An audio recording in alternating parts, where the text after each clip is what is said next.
You can really dial in the yin and the yang, the hard and the soft together. Then you're going to get a full experience of mind, body, life, relationships. It's a mixture of both hard and soft, not just hard, hard, hard, like in the material world, in the Western world. Go, go, go. You know, cortisol, fear, um, adrenaline, right? You never have a chance to fully digest your experiences and appreciate and be thankful for what you've been through. You're listening to Give Yourself Some Leeway, helping high achievers beat burnout and build a high performance lifestyle, one step at a time. Raj, welcome to Give Yourself Some Leeway. Yeah, nice to meet you, Eugene. Thanks for having me. Really appreciate it.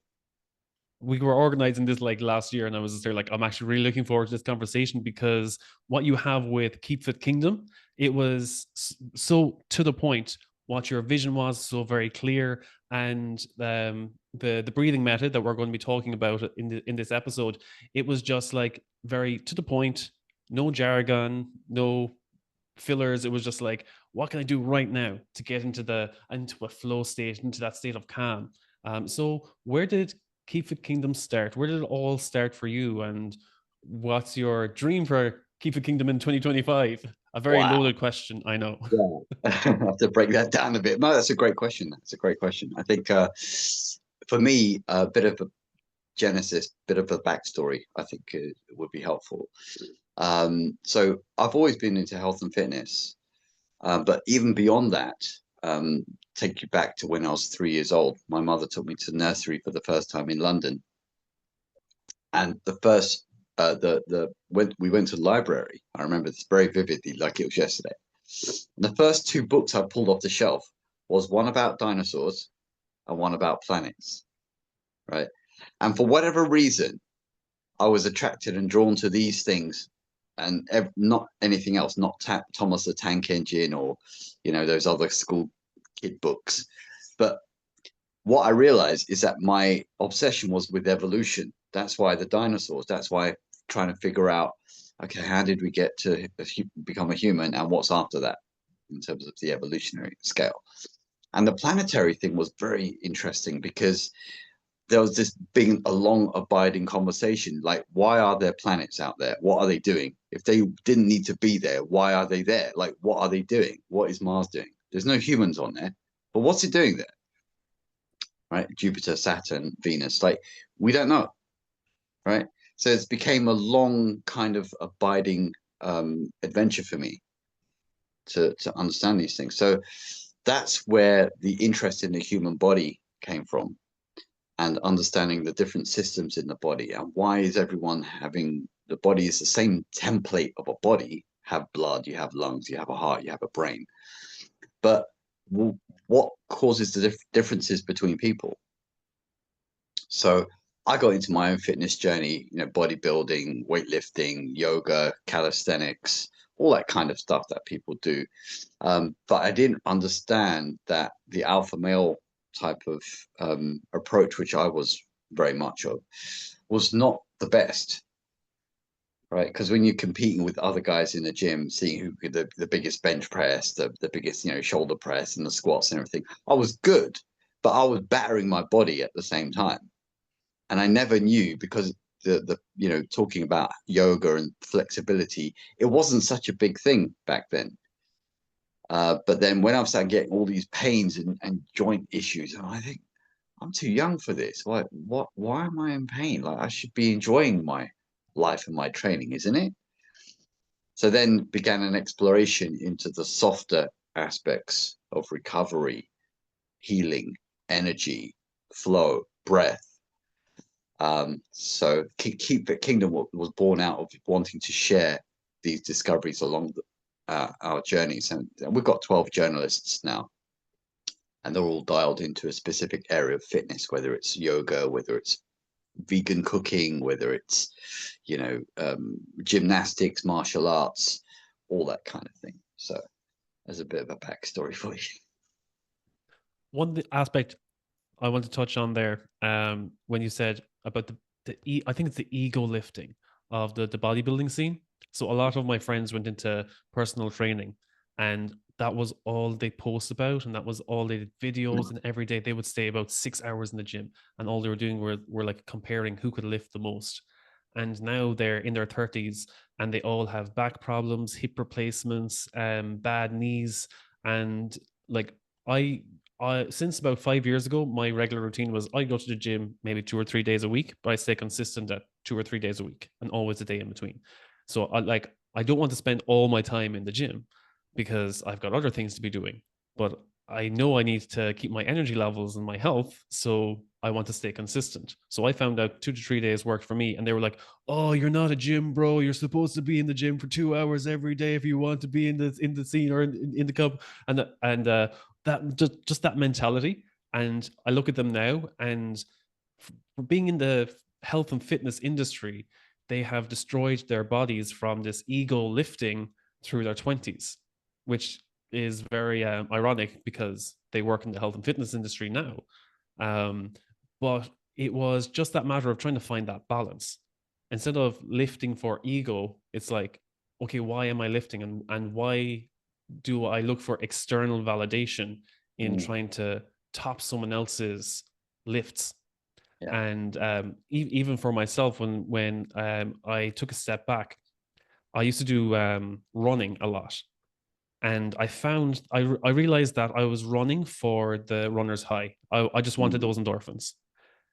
And by taking a step back and realizing I was literally running away from my emotions, that I was chasing that runner's high because I didn't want to process the negative emotions or my responsibilities. And I found that if I just go for a walk, a 1 hour walk, maybe throw on a podcast, or maybe just spend some time with my thoughts, as unnerving as that might be for some people to spend 5 minutes alone with their own thoughts. And I found I was able to process things. I was able to go into my default mode and process things a lot better. And I come back from the walk a lot calmer. And I still have that high to be like, okay, I have the accomplishment of getting out and having fresh air and being in nature. Mm. And it wasn't as exhausting. It didn't take me as long to recover as it would if I went for a 5 kilometer run. So it was about trying to find that balance.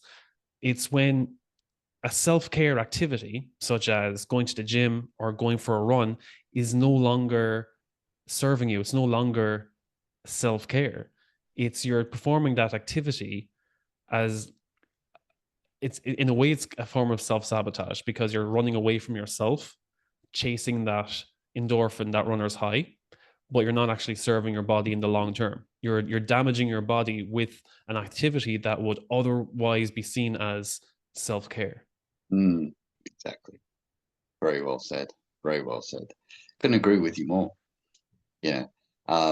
I think that because in society, it's just one of those things in society, the way the system is geared is towards being go, go, go. If you're not moving all the time, then you don't have validation. You're not worth anything in society because after all, we're a materialistic society. So people don't think about the bigger questions. What happens when I die? Like, what am I doing all this for? People don't have that programming and the equipment mentally and the tools to be able to navigate that conversation. So as a result, that part of the brain or that part of the mind is shut off effectively for probably 95% of people. So that's why they find it difficult to engage those bigger questions. But actually, the truth is that the school system, the education system have a lot they could actually do to help people fulfill their potential by asking the right questions from the right age, from an early age. In India, they've got the Gurukul system, believe it or not. The Gurukul, interestingly enough, the word school that we use comes from the Sanskrit Gurukul. So kul means school, but they have guru school. They call it guru school over there. But here we have school without a guru. So we don't know where we've come from. We don't know why we're here. We don't know where we're going. We're not equipped with the character, the perseverance, the stamina, the consistency, the mindset to navigate the real world. Just not trained for that. Why? Because, as you might have heard, we've got the Rockefeller model. of consumerism. That's what the school system is based on. So you're not going to get very far with that. As you see, people die, they're in the grave, and they don't even know anything about themselves. What is a human being? What powers do I have? What could I do to really fulfill my potential? How could I make other humans' lives better, including my own family, my own kids, the humanity as a whole? What can I really do? You don't even have a chance to explore that, you know? And I think that's a real shame. It's a real waste of great energy and talent there. And it feels like something that when you bring up the Rockefeller system, you're like, oh, that's something from 30 or 40 years ago. Oh, we're modern times now. But even as recent as in my last job, I would bring up a question like, oh, I talk about stress and overwhelm and burnout. Burnout was a big taboo topic, and they were like, "Oh, we don't talk about that here. Yeah, that's not a topic for work. You can talk about it in your spare time, but don't talk about it on social media either. That's a bad image for you to talk about these things." I'm like, well, if we don't talk about them, it's not like they don't exist. It's like saying, oh, if we don't talk about obesity, obesity doesn't exist. Oh, don't mention obesity, because that means we'll have to address it, and people might see it as a problem. Or don't talk about lung cancer, or don't talk about all these things. It's like, as if we don't talk about them, then they don't exist. We don't have to acknowledge them. But like, especially in the workplace, when I talk about burnout or stress, and they'd say, oh, don't talk about stress around here, because if they think people are stressed, then that'll be a bad image. And I'm like, well, people don't get stressed about something unless they care about it. It's all that anxiety and worry comes from a place of caring about something. So if you don't want people to talk about being stressed in their work, then you don't want to talk about people caring about the work that they do.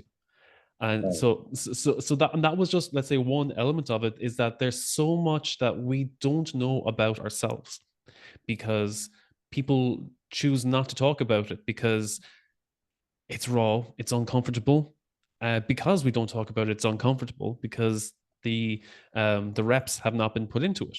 We're not comfortable having those conversations with others or with ourselves. So I think that's a big move for Western society, is to have those deeper conversations beyond talking about the weather. It's very common in the UK and Ireland, is just to talk about the weather. We can talk about the weather all day. Exactly. Can you do Mostly the anything about rain. the You weather? could about 20 different ways to describe a rainy day. It doesn't move the needle anywhere, does it, to talk about No. the weather? You know. But what does move the needle um, is to talk about what's really in your heart. What's your dream? What do you really care about? That those are the real questions, right? And if a lot of people, because they don't have the tools, the mental tools to navigate that kind of conversation, they'd rather just drink in the pub, or just shut the curtains on those possibilities. So I think a lot has to do with the school system. I'll tell you a little story, and we can move on to your next great epic questions. But I was quite obnoxious as a teenager, with all respect, being humble about it. Um, when I was 18, I went to India for the first time. Right, London born and bred. I am. I've seen a lot of things. I've been involved in business. I've been involved with um, all kind of things. A few street fights here and there. Not many. Not too crazy. But um, I thought I knew a lot being in London. Oh, we're in the first world country. Everything's cool. But I went to India and I had my backside handed to me, because it was such a shock to the system. I'm seeing, on the one hand, I'm seeing beggars on the street. It's very shocking. And I'm talking about beggars with nothing, and also got physical deformities. I'd never seen this before, right? And they got a begging bowl, like a dented begging bowl. Yet, the strange thing was, some of them would be the happiest people you'd ever seen in your life, and they have nothing. And I'm thinking, what is going on? I've got everything. I'm not happy. These guys have nothing, yet they've got I've got a smile on their face all day, every day when I see them. The same people with a begging bowl, just asking me for a bowl of rice or a chapati or something. I'm thinking, what am I doing wrong? Like, what is wrong with me? I'm starting to question myself now. Anyway, when I spent time in India, I came across some yogis and some masters, some real masters. And then I had to rethink my whole approach to everything because I realized I didn't know anything. I didn't know anything about this world. I didn't know about the senses. How do they work? How does the brain work? How does the breath work? How does the mind work? I knew nothing. Be honest, in the school books, what do they teach you about that? In school books? Yeah. No, like in school books, you get a bit of Shakespeare, you get a bit of Christopher Columbus, and that's as far as it goes. Pythagoras, and that's it. Yeah. But also, I mean, I was having this conversation with a friend who's also a fitness fanatic. He said, well, the government have to pass the school books in terms of what they allow the content to be. It's edited for a reason. These kids are fed pre-edited material because there's certain things they don't want you to know. You can know this bit, but not this bit. And I'm thinking, but the kids are getting hypnotized from this age. So the mental map they go into the world with is completely at variance with what they've been fed in school. And it's like, okay, well, now this is the real world. Get on with it. You got to face the real world, and you're going to get beaten up because you don't know anything. So I think traveling around the world is great. If you travel, you look at people, how they live, you talk to them, you interact with them, you think, what's different about their culture and my culture? Why do they believe that and I believe this? Right? And you start to do a bit more of a deep dive, and you realize that, am I aligned with reality as it is, or are they more aligned with reality as it is? Which one serves me better? Right? So I think being humbled like that at a young age was so beneficial. I had to scrap everything I thought I knew and start again. And then realize that, oh, so I was given the wrong knowledge. And that would keep compounding, because the more you keep thinking something, the more it compounds and the stronger that thought gets. And then you start to think it's real. When in fact, it's not real. So everyone needs to course correct and find the paradigm that works best for them. What you just mentioned there about reality and everything being real, there's a philosophy group I go to, and nearly every single conversation comes back to when someone says, oh, but this is true or this is real. And it always gets this one blocker, and I love it. Every time it comes up, I'm like, okay, this is when we reset, guys. This is when we just go back, we stop this argument. And they always say reality is a concept of one's mind. So everyone has their own perspective of what reality is. Reality is different for everyone. So reality is neither right nor wrong. It's completely a figment of your own judgment. So anytime someone goes, but this is real, and thinking, like, everyone's like, but what is real? And they're like, oh, but this is true. And they're like, but what is truth? And it just comes back to when people say, oh, what you believe is wrong. And I'm like, well, you believe what you believe based on what you've learned or what you've been taught. And that comes back to another aspect, which I love, when people have all these self-limiting beliefs. And it's that I think it's when we reach the age of 25 that your brain chemistry stabilizes. And we've been influenced by a lot in our younger years. So usually by your mid 20s to early 30s, I always get people to question everything they've been taught. And it's like, who taught you this? Or why do you believe this? And if people say, oh, I believe it because this is what I've always believed, I'm like, then you question it. Question everything you've ever been taught. You go out and you find other information in the world and see, do you still believe that? Are you still open to what other people believe? Rather than accepting, this is the truth, this is what I've been told for the last 20 years, and anyone who goes against it is wrong. It's like, no, you need to be open to it. And if that value is something that still serves you, you can hold on to it, but know Mm, that it might not serve someone else. So they're not going, don't question whether they are right or wrong.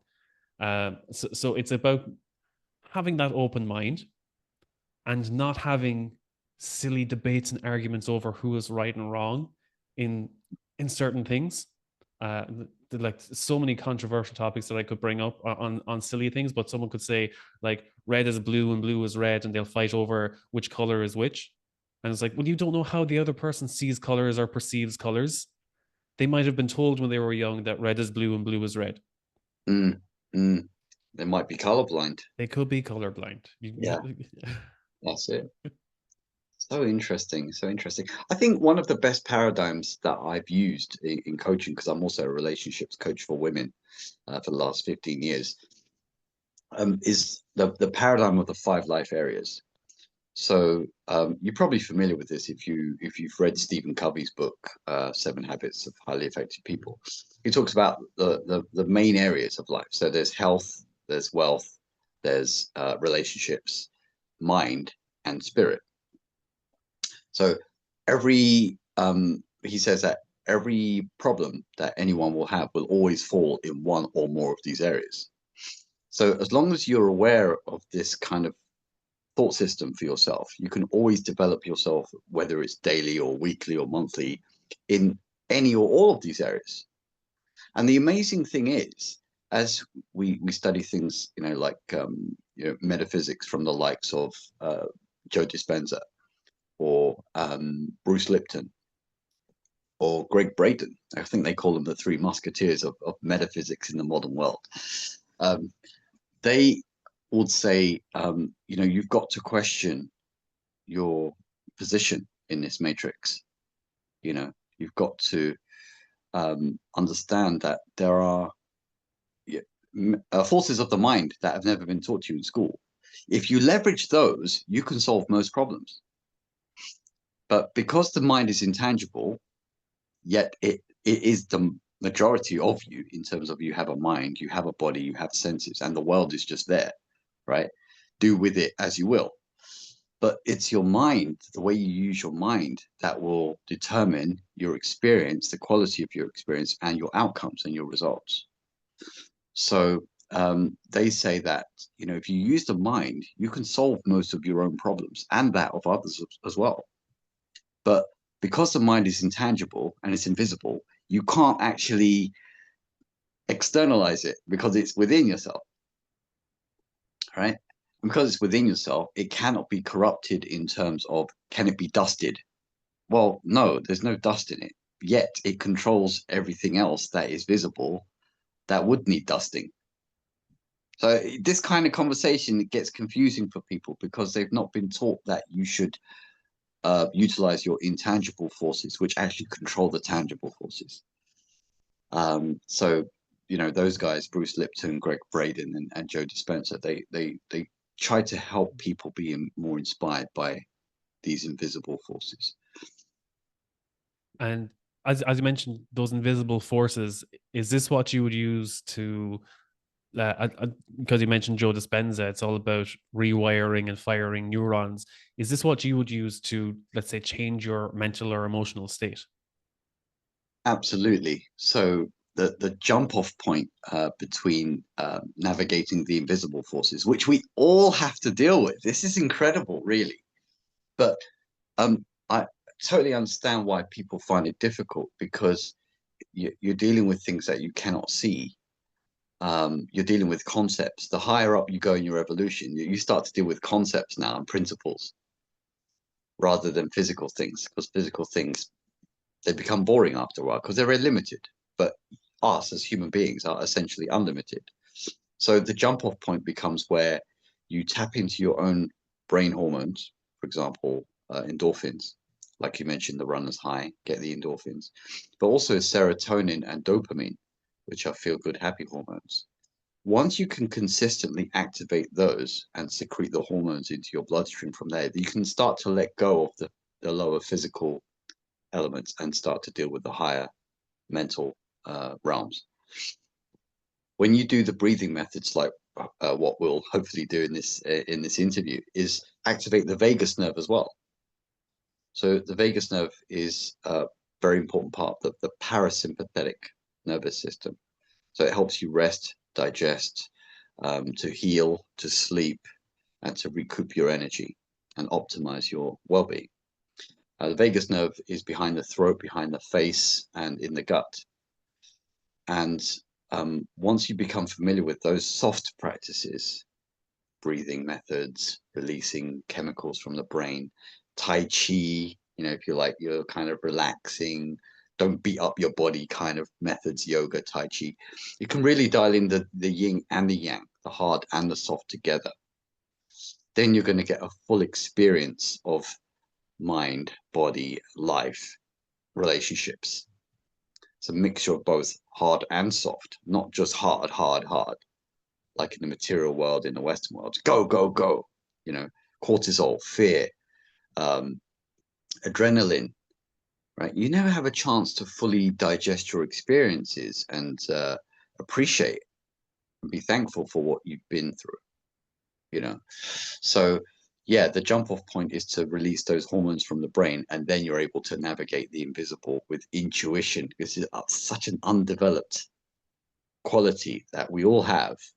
In Sanskrit, it's called agama in Sanskrit. So intuition is something that you're able to develop when you get into flow state and stay in flow state as long as you can.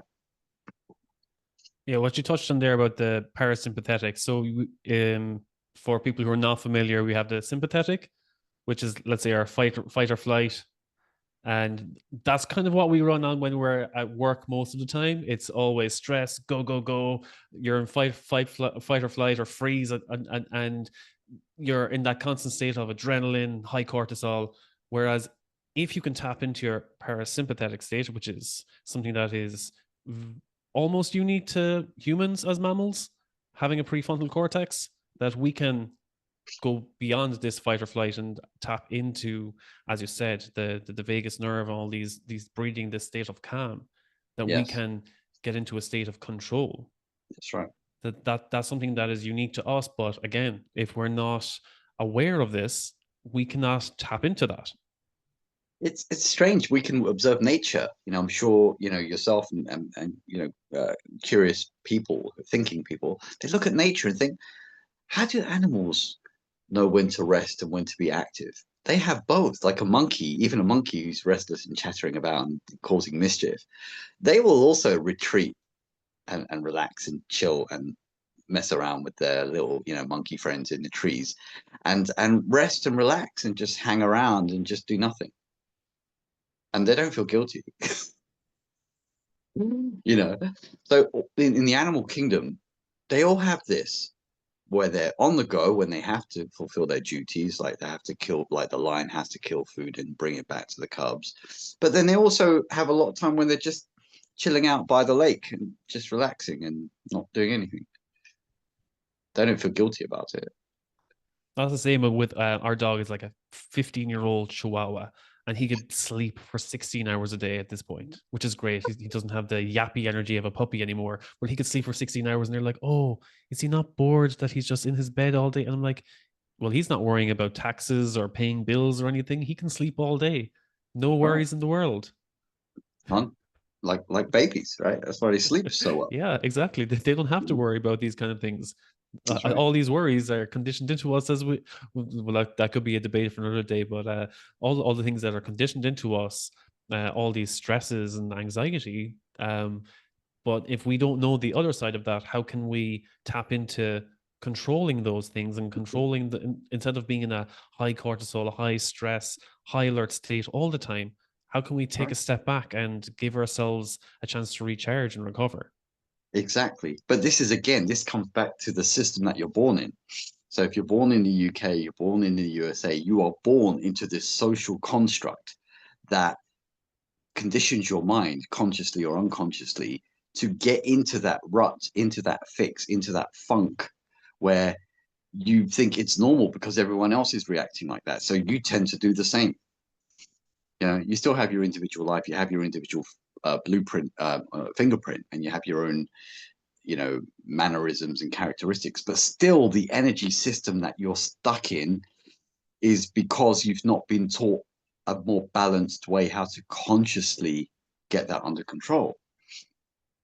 That's why all these problems with inflammation in the body never have a chance to heal, because people are always in freeze, fight, flight most of their lives.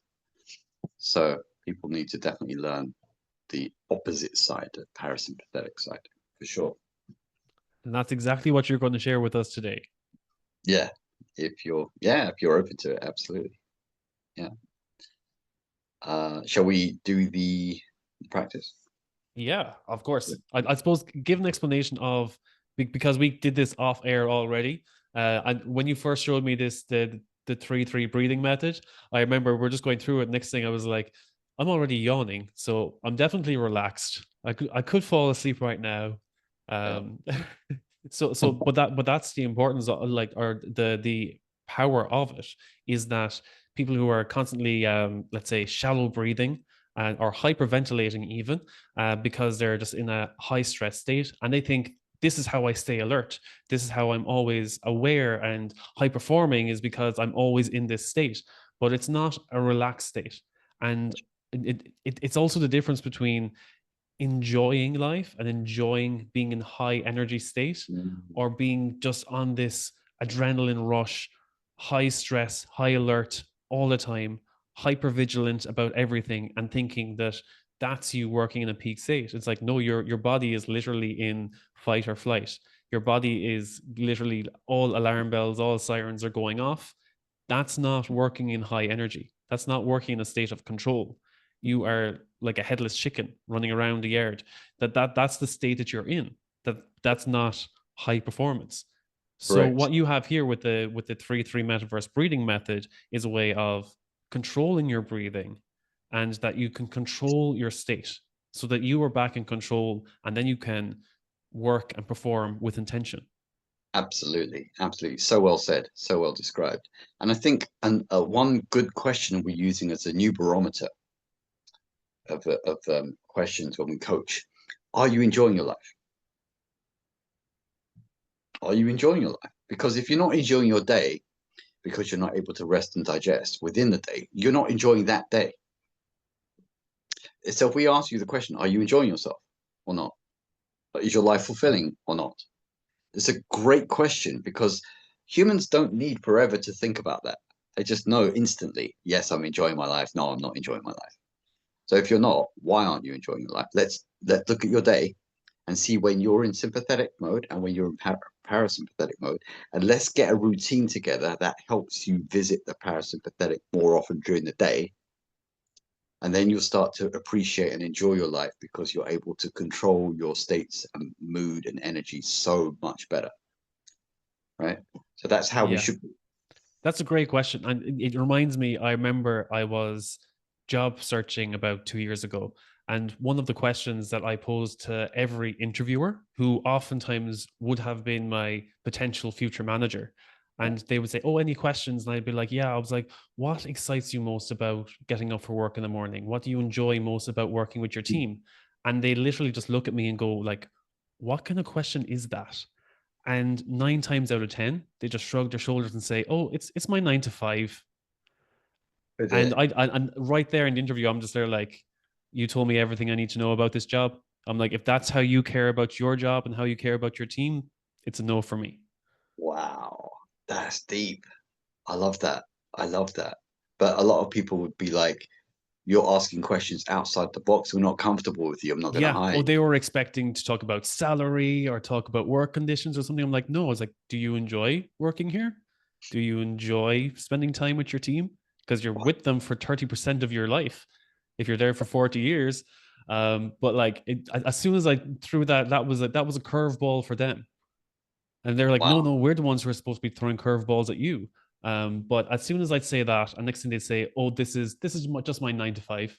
I'm like, well, that's 8 hours out of your 24 hours a day. So yeah, I, that's, but that was a good question for me. For me, going into interviews and being like, do they enjoy their work here? If they don't, then okay, that's all I need to know. wow. I love that.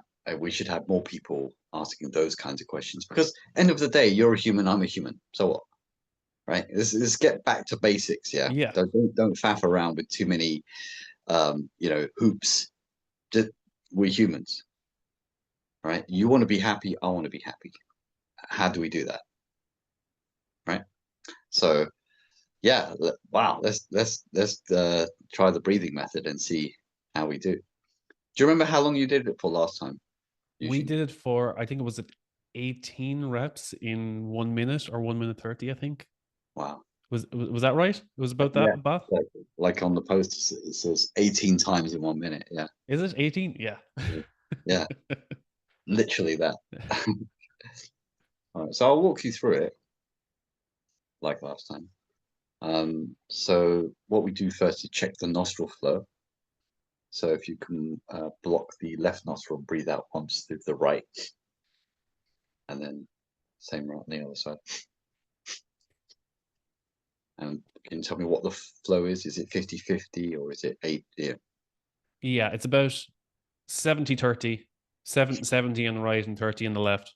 Right. Could be the Okay. cold weather as well, so Yeah. could Yeah. be the time of year. Absolutely. Absolutely. And on a scale of 1 to 10, Eugene, what do you feel now?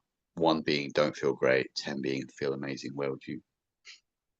I'm a solid 9 3/4 because when I'm on the podcast, I'm always just like pumped. And because we've been Really? like just so in flow so far, so a Yeah. solid Yeah. 9 3/4 at the moment. Yeah. I love saying 9 3/4. It's the most nerdy thing about me, but I'm always a solid 9 3/4. 9.75. Awesome. All right. So for this practice, Eugene, as you know, we keep our eyes closed. So we become more aware of our internal self, mind, and energy, and our emotions as well. And just take a second just to get accustomed to that. And this method requires just 3 in breaths through the nose and then 3 out breaths through the mouth with a slight elongation on the third out breath. So it's like this.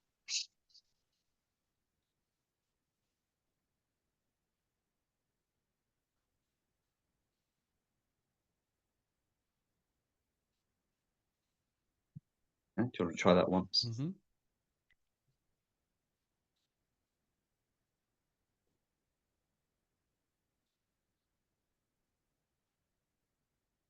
Yeah. And I think people need to just be a little bit aware that Zoom and sometimes the softwares, they cut out the kind of humming and sounds Yeah, because, the noise cancellation cuts it out. yeah, Yeah. So yeah, unless you exaggerate it and you're like I, it's a bit more like with the ASMR where you is proper like right into the mic, just whispering into yeah, the mic. yeah. The Yeah, noise that's cancellation. exactly what it reminded me of last time that we did this. It was just very just like, well, this is very ASMR. You could definitely sell it as ASMR. Yeah, absolutely. And I mean, it just testament to the technology is so good that the noise cancellation works amazingly well. So just for the sake of the viewers, it's 3 sniffs in through the nose and then 3 ha's through the mouth. So it's like ha ha ha, like you're laughing, ha ha ha, but without the vocal cords. So it's like becomes like the ASMR kind of whisper, ha ha ha, from the back of the throat. All right. So we'll do this together, Eugene, for 1 minute. All right. Okay. So when you're ready, I'll do the countdown. 3, 2, 1, and go.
Okay, stop there.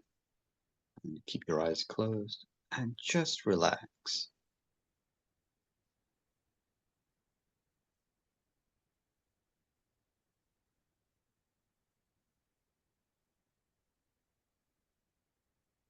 And just feel what's happening within.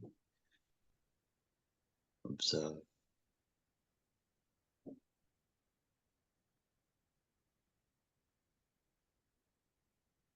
Just relax.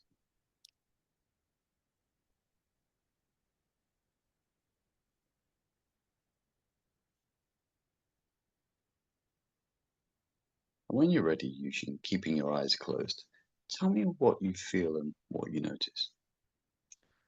So one thing I notice is there's always a sense of calm where it's like, because when I'm not shallow breathing, when I'm focused on the breath, Mhm. it kind of heightens awareness because I'm focusing on it kind of it's kind of like a sense of clarity because Mm, it's like just taking a step back and being more present, kind of being in the now and mhm, focusing both on the inhale and the exhale. It doesn't give space to think about anything else. It's like, mhm. okay, I have to remember that I'm on the podcast here. Yeah. So that's the thing. I was like, no, I have to bring myself back to the present moment in a way that I was like, I have to remember, have that situational awareness that Mm, I'm still on air here. But mm, it does take you into a sense of, I'm not worrying about the past. I'm not anxious about the future. It's mm. just I'm focusing on the breath. I'm in Oh, the here and the now. yeah, And then exactly. and then that, as well with that, I'm like stifling a yawn because it's Mm, like I'm just so relaxed. It's like, oh, okay, I could go to sleep if I wanted to now. yeah. So it's It, just one of those hacks. It's one of those hacks for sleeping. And that's one thing I like about these focused, intentional breathing exercises. mm, It's like a real sleep hack that I don't feel, take melatonin for sleep. It's like, no, it's like the bigger flex is that I can breathe anywhere as long as I'm not underwater. I can breathe anywhere. I can take that with me. It's very accessible. But yeah. having an intentional breathwork technique that can help me to wind down and get to sleep really fast, that's it's like a superpower.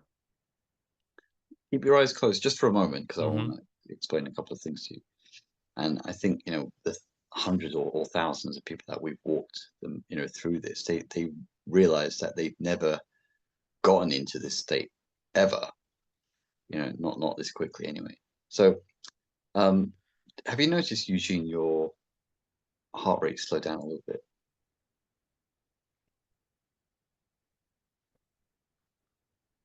Yeah, the heart rate has it's faint, as in like not that my heart has stopped, but it's that it's not pounding in the chest. It's a faint, Right. calm, steady. Exactly. Most people, because we coach people on this intensively, by the second or third minute, the heart rate becomes imperceptible. And on the contrary to people thinking, oh, there's something wrong. No, there's nothing wrong. This is how you should feel, actually. So when the more the heart beats, you'll often find that it's accompanied by strong emotions of fear and worry and upset. But when the heart rate is imperceptible and the heart activity is imperceptible, like now, if you're wearing a tracker or hooked up to some kind of machine, you'll see that your heart rhythms are very regular and very more on the health um, reinforcing side than not. So, did you notice the monkey mind chatter, the sort of mental activity? Have you noticed that sort of decrease a bit as well, the sort of monkey mind? Exactly. That's what I was getting to, was that by focusing on the breath, I had no time to think about anything Mm, past or present. Not I'm mm, not worrying about bills. I'm not anxious about what's going to happen tomorrow. yeah, It was, I can only focus on breathing in and yeah, breathing out. good. And that was my focus completely for the 18 breaths. Yeah, So other than that, there was no mental chatter, no worries, no anxieties. It's just I'm in the here and now.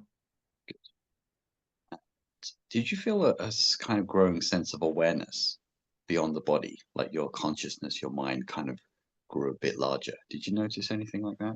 So that was an interesting thing I was going to mention as well. So I had this strange feeling, kind of like behind the eyes, where it Mm, was like I feel my head kind of twitching to the side because mm, because I was like, did I just have too much coffee today?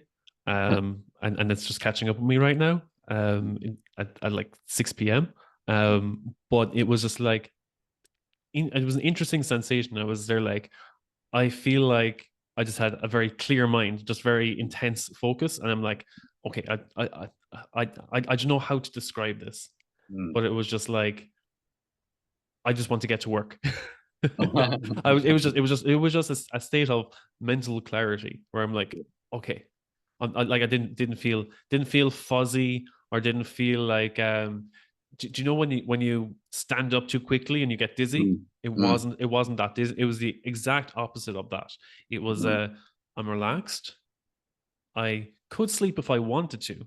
I mm. could wind down, but at the same Yes, time, I'm in a state of calm yes. where I can focus, I can think.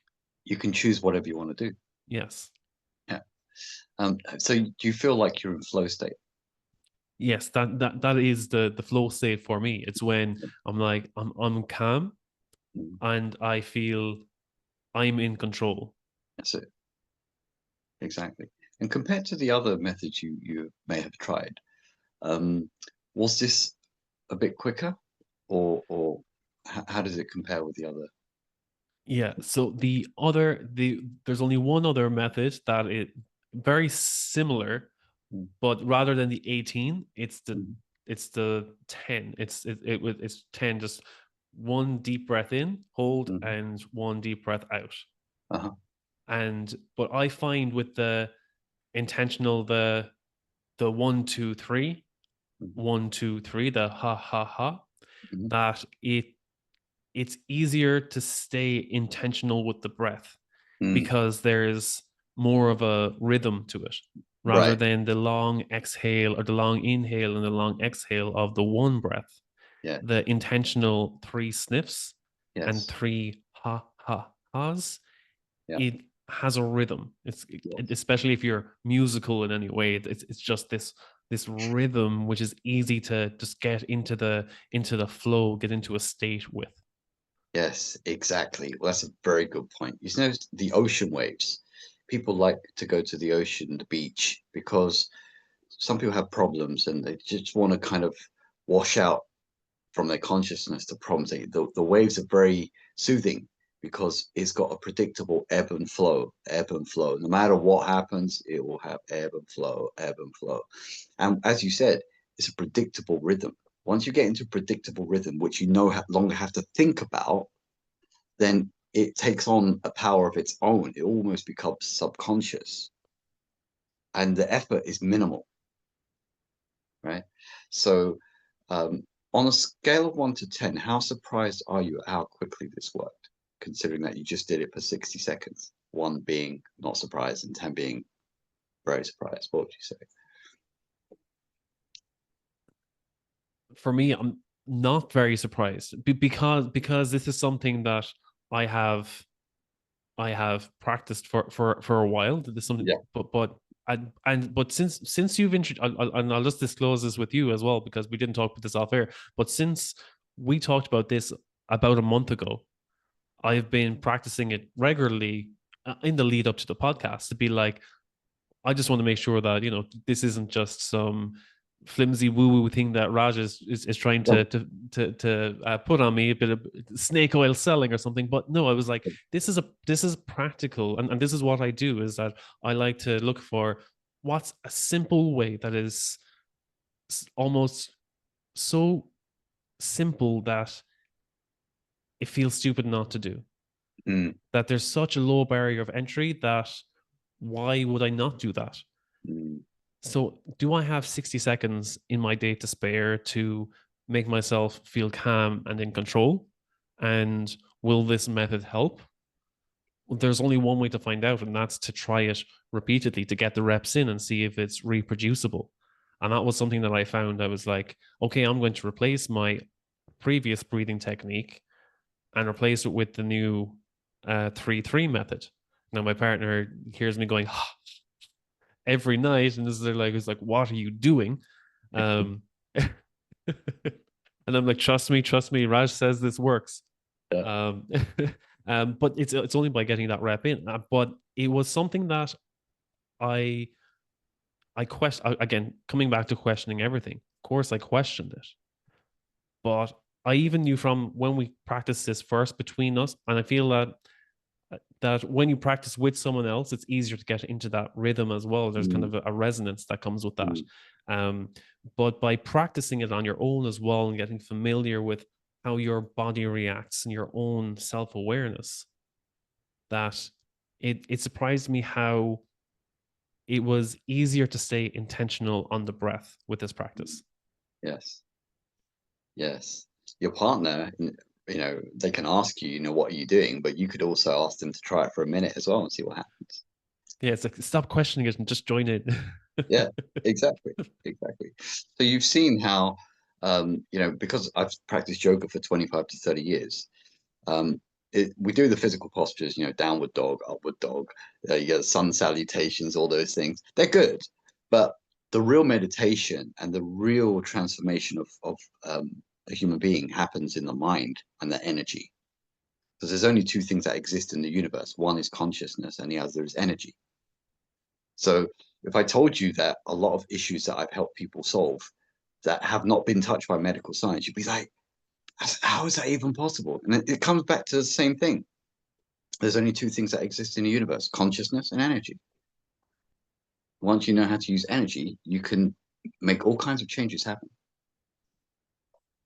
So I hope that, puts aside, to all lots of skeptics out there, no doubt. But try it for yourself and understand that when you release endorphin, serotonin, dopamine, and activate the vagus nerve all at the same time, you've got a huge amount of leverage. You can get a big effect in a very short period, compressed period of time. And well, the only difference between the skeptic and the open mind is that the skeptic is staying like strict with their beliefs and just saying everything else is wrong. Whereas if you approach it with an open mind, and as we touched on earlier, the consciousness and the energy are the intangibles that control the tangibles that we just spoke about earlier. And it's because people have not explored their consciousness and their energy in that way, or have an understanding of those intangibles, that it feels so foreign to them, that if it feels so out of they feel out of touch with that side of themselves. Does not mean that it's not there. Correct. It just means that they don't know how to tap into that side of themselves. Correct. Exactly. And it's all about what you focus on in life. Do you focus on those things? What's your priorities? Is it important for you to understand yourself? As in the Greek aphorism, know thyself. Is that a priority for you or not? It's up to you. You got your own choice. So, but the more people know, the more we teach people that there are things you can do to dramatically transform and improve upon certain conditions or problems that you're facing, then energy is the way out. Energy is the way to solve it. So the 3-3 metaverse breathing method, how have you seen that impact people? Whether is it busy professionals? Is it where is it in sports? Where do you see it having the greatest impact on for people? That's such a great question. It's such a broad question. You're starting to ask questions that are inevitably have the potential to make a huge impact on humanity. Because as we said, consciousness and energy doesn't apply just to you or me, it applies to everyone, right? So if you go on the website, keepfitkingdom.com, go to the 3-3 products, there's a tab there. People can read all the testimonials. We've got testimonials from the NHS, from top flight martial artists who are like seventh Dan professionals in their particular combat sport. But you'd think, hang on, if you've done all these martial arts since you was a kid, how come you don't know about these breathing methods? Because they haven't specialized in that. The yogis are the ones who specialize in that. People like Wim Hof, other people who are specialized in that. So you've got athletes, you've got psychotherapists who have been in practice for 25, 30 years, who themselves suffer from anxiety. They do this method and like, I was never taught this in any of my psychotherapeutic lessons, teaching, coaching, nothing. So then you realize that, okay, this is something that can impact large populations of or large sections of humanity.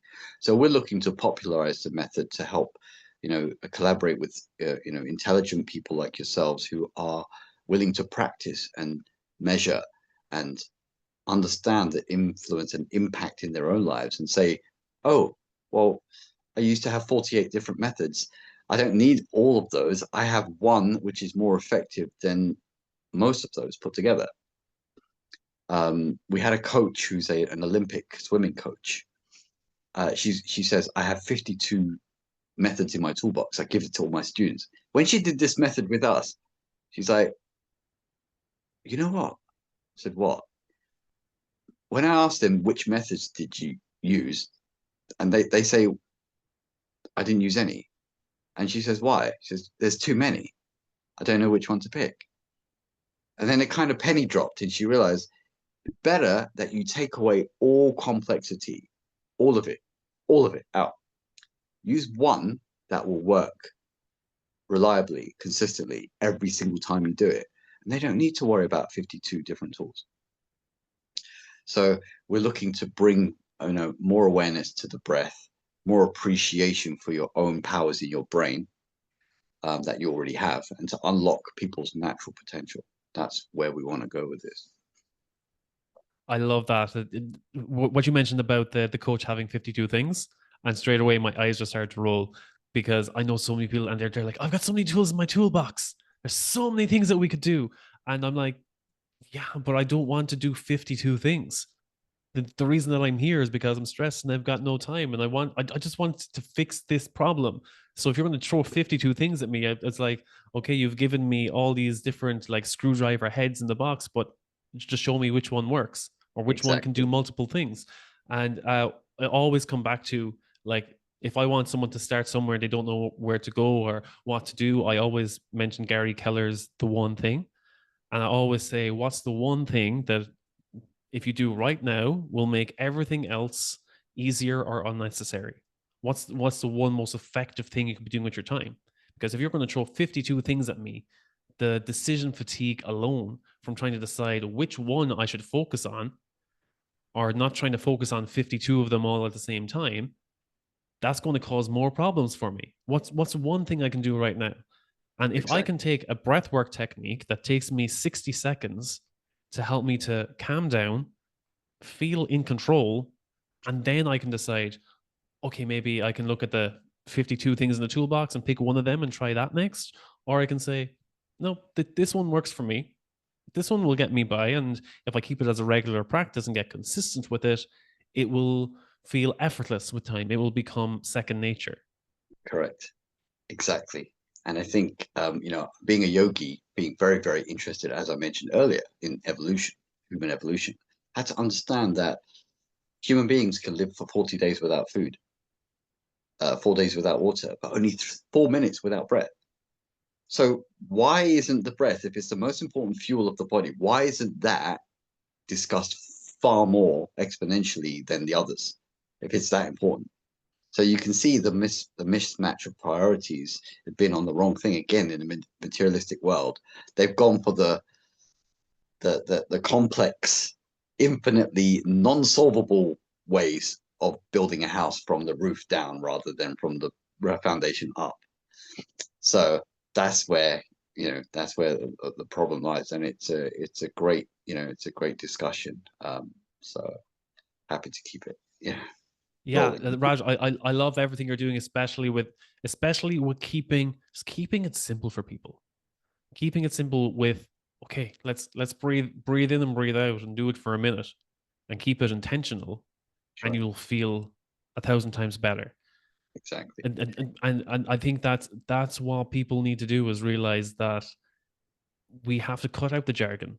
We have to cut out all the, oh, you need to have 1,000 things done on your to-do list, and then you'll feel productive, and then you'll feel happy and successful and blah blah blah. It's like, no, we need to take a step back, take a breath, and live in the now.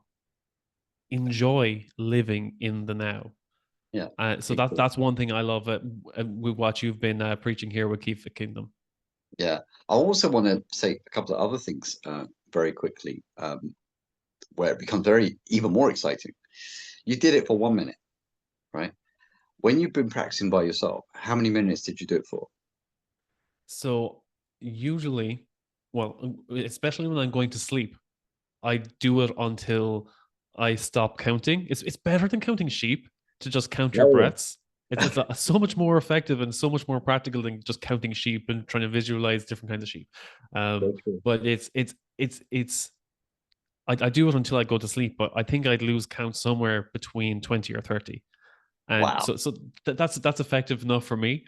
Um, but yeah, so that will probably be only around the 60 to 90-second mark. Exactly. That's exactly what our research has borne out time and time again. 30 to 90 seconds. Even people who struggle with insomnia fall asleep like a baby, and they will sleep for 6 hours. And then when they wake up, they're like, that's the deepest, most refreshing sleep I've ever had since I was a kid. Right. So the thing is, what I can also tell you to enhance the power of this, if you do it for 2 minutes, 3 minutes, 4 minutes, 5 minutes, you compound the effect because you're releasing more hormones from the brain.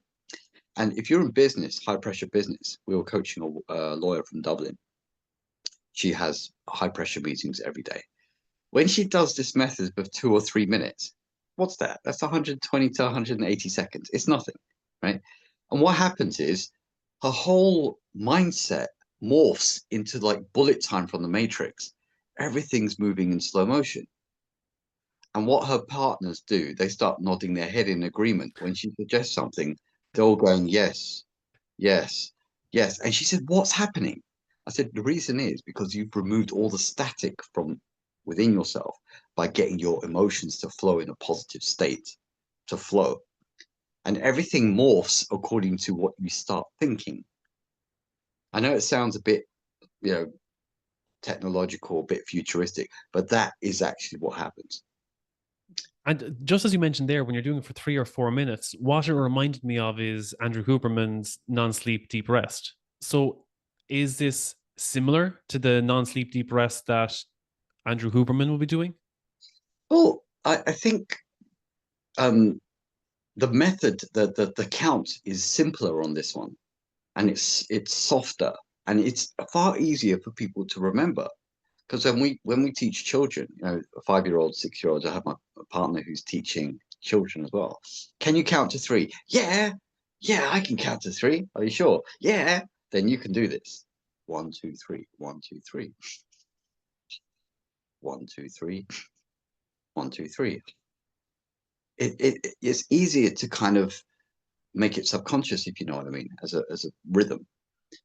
And you've got many songs that also talk about this. You know, one ABC 1, 2, 3, Jackson 5, easy as 1, 2, 3, ABC.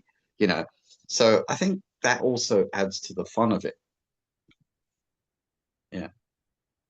Yeah, so because that was the thing when Andrew Huberman had like he has a 5 minute and a 10 minute like non-sleep deep rest thing on Spotify, Mm. and I was like, okay, I'll listen to it, but sometimes I wouldn't be able to maintain the concentration for the 5 or 10 minutes, even with the um the walkthrough and Mm. audio. It's difficult to stay in that state. I was like, okay, maybe with practice it will get easier, but Mm. whereas when you get into the rhythm of 1, 2, 3, 1, 2, 3, it's easier to just stay in that flow. Yeah. Once you've practiced the rhythm, it's easier to keep that momentum and just keep it going. And whether Right. that's for 1 minute or 2 minutes or 5 minutes, it's it just kind of gets easier, Yeah. or it's, you just kind of get into the flow with it.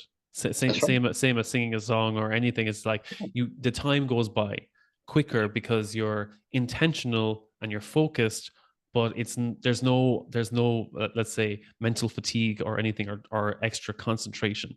Exactly.